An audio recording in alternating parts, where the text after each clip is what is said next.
Welcome to another episode of the Untitled Podcast. Let's discuss 2017, another fucking drag of a year. What you are about to hear is deeply disturbing. Chuck Berry, the singer and guitarist who has died at the age of 90. Fats Domino died yesterday at home in Louisiana. He was 89. He helped create a new style of music called rock and roll. Gregg Allman helped create the sound that defined Southern rock. Fans are mourning the sudden death of Linkin Park frontman Chester Bennington. Guitarist Jay Giles of the Jay Giles Band has passed away. Singer and bassist John Wetton of the bands King Crimson and Asia passed away this morning, January 31st. Chicago blues musician Lonnie Brooks has died at age 83. This morning, we're also celebrating the life of singer and actor David Cassidy. The star of the hit series The Partridge Family died Tuesday at the age of 67.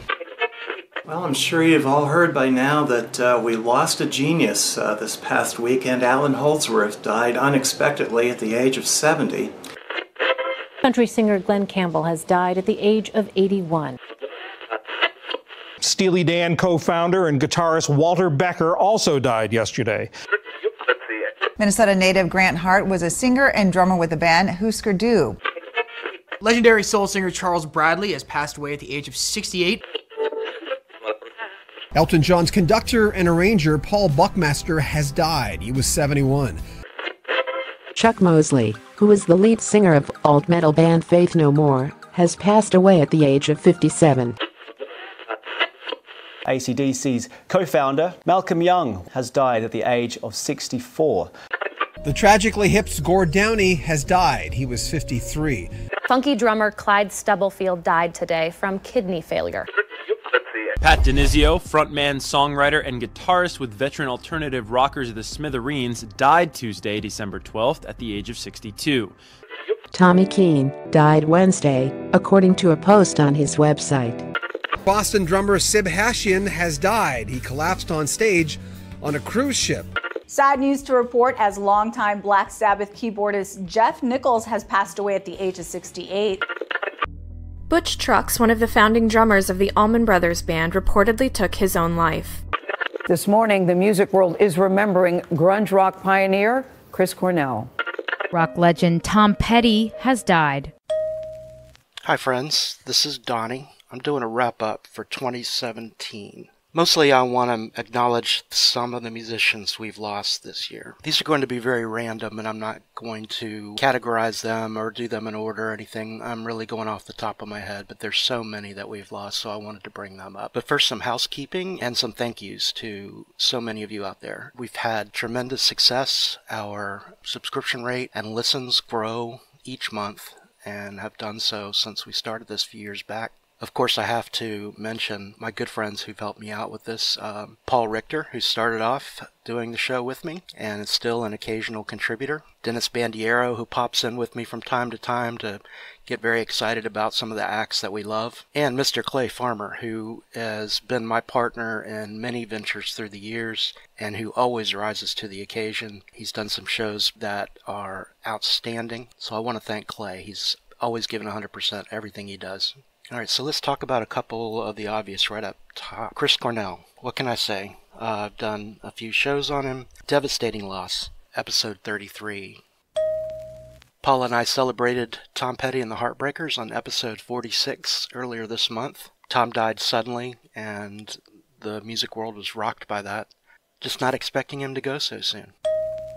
Going all the way back to our first episode, you might have seen a theme popping up here and there about Glen Campbell. That was one of the first artists that I listened to as a kid that connected with me that was sort of in the country realm. Glen died of dementia this year, as did Malcolm Young from AC/DC. Malcolm is perhaps the greatest rhythm player in rock. Malcolm was perhaps the greatest rhythm player in rock, certainly in heavy metal. He added a swing to what AC/DC did, and I just can't imagine that they're going to continue without him, but it appears that they will. Rest in peace, Malcolm.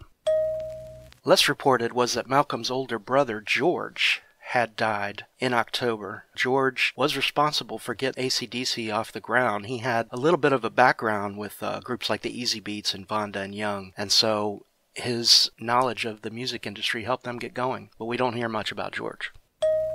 Daisy Berkowitz was one of the founding members of Marilyn Manson, and he died at 49. I have to say I've been listening to more Marilyn Manson lately. His last few albums have been really good.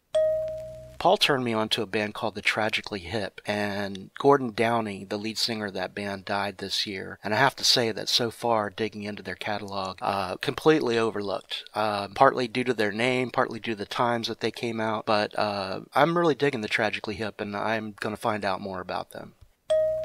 David Cassidy died this year, also from dementia. Don't know what's going on with that. But David was the quintessential pop icon in the early 70s. On the earliest Halloween that I can remember picking out my own costume, I went as David Cassidy. It was one of those store-bought costumes back in the day, and if you don't know what I'm talking about, let's just say we got gypped on our Halloween costumes compared to what you guys have today.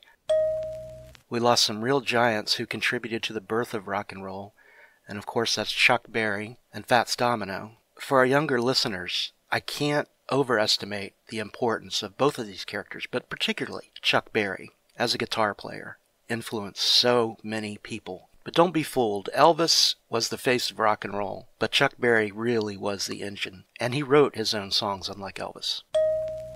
I want to mention Pete Overend Watts from Mott the Hoople. Mott the Hoople's a band I really love, a key band in the glam rock movement in the 70s.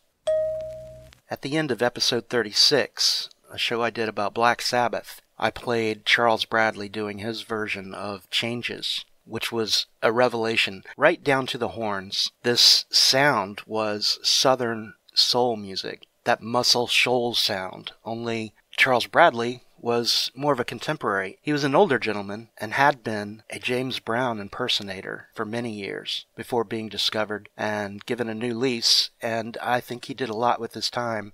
Each of his solo albums that came out in the last few years, really excellent. Guy had a lot of heart. I wish more people knew about him.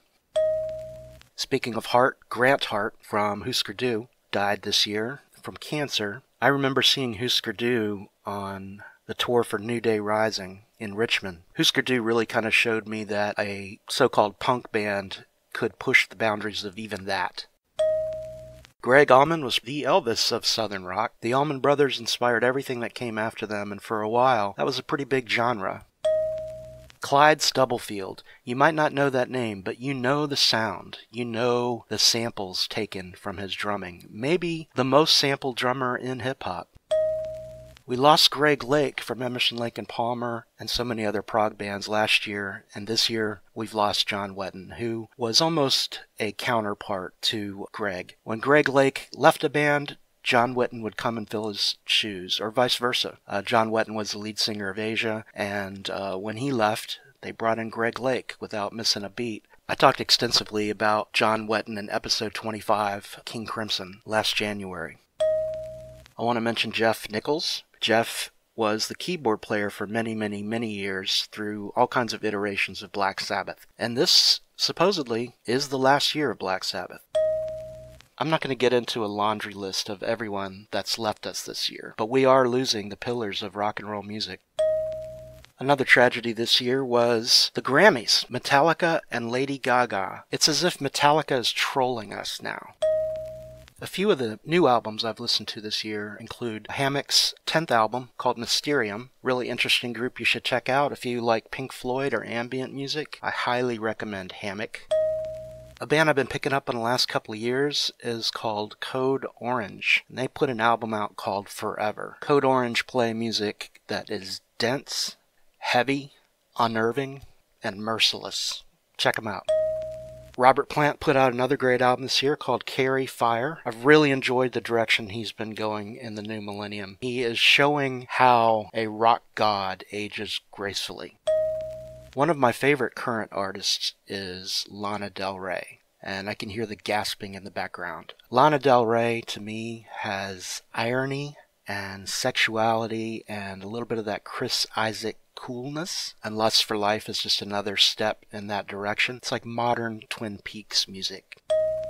In fact, it seems like a lot of the more current artists I'm listening to are women. For example, Courtney Barnett. I've loved her work so far, and this year she put an album out with Kurt Vile called Lotta Sea Rice. Excellent listen. I think Courtney has something that is still growing and is evolving. I think she'll be a much more important artist than most of us realize right now.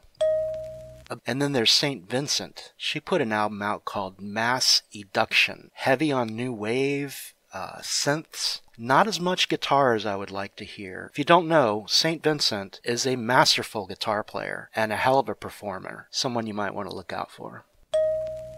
And lastly, an artist I know very little about, but I'm interested. He's a country singer named Chris Stapleton. And from what I've seen of him, he does it right. He's sort of like Zac Brown, but I think better, much better. What I'm hearing from Chris Stapleton so far is really authentic and sort of a return back to the dirt and the gravel of country music. And I'm enjoying seeing where he's headed.